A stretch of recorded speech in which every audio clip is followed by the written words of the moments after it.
حضرت ابو ذر غفاری رضی اللہ تعالیٰ عنہ سے مروی ہے،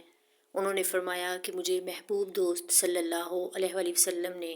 7 باتوں کا خاص طور پر حکم فرمایا۔ مجھے آپ صلی اللہ علیہ وآلہ وسلم نے حکم دیا مساکین اور غرباء سے محبت رکھنے کا اور ان سے قریب رہنے کا، اور آپ صلی اللہ علیہ وآلہ وسلم نے حکم دیا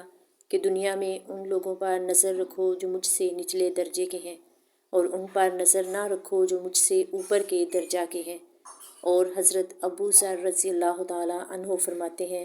کہ مجھے رسول اللہ صلی اللہ علیہ وآلہ وسلم نے حکم دیا کہ اپنے اہل قرابت کے ساتھ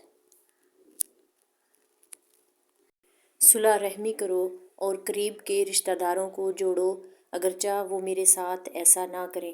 اور آپ صلی اللہ علیہ وآلہ وسلم نے حکم دیا ہے کہ کسی آدمی سے کوئی چیز نہ مانگو، اور آپ صلی اللہ علیہ وآلہ وسلم نے مجھے حکم دیا کہ ہر موقع پر حق بات کہوں اگرچہ وہ لوگوں کے لیے کڑوی ہی کیوں نہ ہو۔ آپ صلی اللہ علیہ وآلہ وسلم نے فرمایا کہ میں کلمہ کثرت سے پڑھا کروں، کیونکہ اس خزانے سے ہے جو عرش کے نیچے ہے۔ حضور صلی اللہ علیہ وآلہ وسلم معلم نہیں تھے بلکہ مربی بھی ہیں۔